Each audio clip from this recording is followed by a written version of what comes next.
A videó címe nem a politikusok óriási vagyonokat felhalmozó üzleti lehetőségeire utal, hanem szó szerint a horrorra.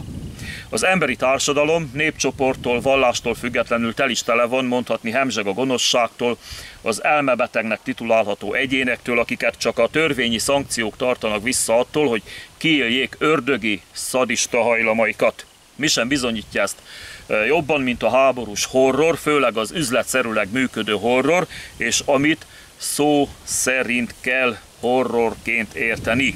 Amióta ember él a Földön, mindig működött ez az üzlet. Mindig, minden háborúban rabszolgákat gyűjtöttek, főleg eladásra, és nem feltétlenül azért működött a piac, mert házi munkára vagy földművelésre vásárolt őket a vevőkör, hanem azért, mert mindig is szerettek az emberek korlátlan hatalmat gyakorolni mások felett. Kélyes örömmel töltötte el őket, hogy bármit megtehetnek embertársaikkal. Kínozhatják őket, megölhetik, ha rájuk untak, eladhatják, elcserélhetik őket, és így tovább.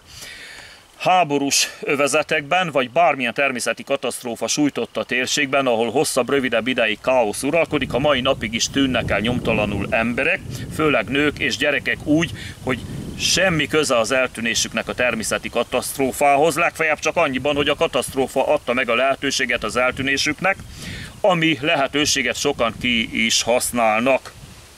Az ilyenkor eltűnt gyerekekről tudni kell, hogy amikor nagy pénzekért piacra kerülnek, nem feltétlenül gyermektelen házas párok meleg otthonába viszi őket a sors, hanem jó eséllyel egy kínzókamrában végzik. De térjünk vissza a háborús övezetekhez.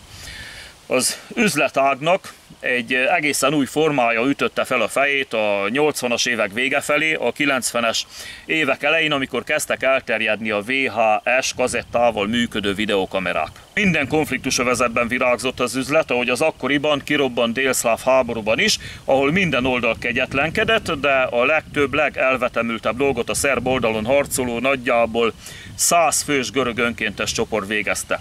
A részletekben nem kívánok belemenni, mert így képanyag nélkül is pusztán a történteket hallva is sokakat annyira felkavarna, hogy jó ideig aludni sem tudna rendesen, ebben biztos vagyok. De ha valakit nagyon érdekelnek a részletek, a megalázások, a táborba terelt családok, családtagok szeme láttára végzett brutális kivégzések, a farönkhöz kötözött emberek, hogy lassabban haladjon a motoros láncfűrész, ami még a legkevésbé brutális bánásmód része volt. Szóval, ha valaki kíváncsi a részletekre, az talál róla könyveket, vagy túlélőktől származó beszámolókat, például a YouTube-ra feltöltött régi riportműsorokban. Nagyon jó könyv például Földi József könyve, aki vajdasági magyarként, amint kirobbant a háború, azonnal átszökött a szerb oldalról a horvátokhoz, hogy harcolhasson a szerbek ellen. Végigharcolta a háborút, túlélte a fogolytábort is, és eléggé részletesen leírja a tapasztalatait mindenhonnan. Na de lássuk, mi volt az akkori üzlet.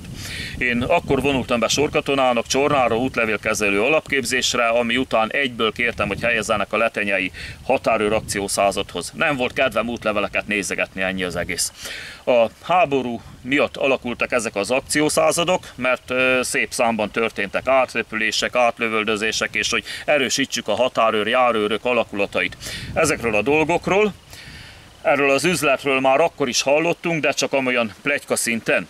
Később, amikor az akkor rendőri ezred néven élő alakulatnál voltam, és időnként levezényeltek a határ mellé megerősítésre egy-egy szakaszt, már nem csak hallottunk az üzletről, de még videókazetta is került valakinek a birtokába valahonnan. Nem tudom honnan, mert menekültek ilyesmivel, nem rohangáltak.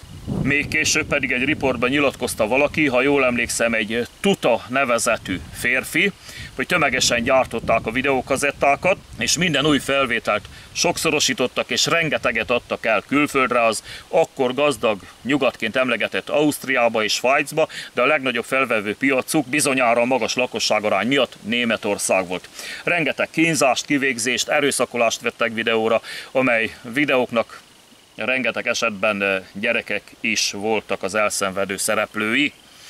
Ez a Tuta a háború után is még sokáig keresett pénzt a borzalmakkal oly módon, hogy amerikai dollárért vagy nyugat-német márkáért elég komoly összegekért adott beszámolókat, ahol részletesen mesélt el, hogyan nyomkodta ki a szemeket, vágta a torkokat és művelt nagyon sokféle gaztettet. Ez a fajta háborús üzlet soha nem a politikusoké volt. Őket ez nem érdekli. Ők ezt financiális szempontból még az apró pénznél is kevesebbre tartják.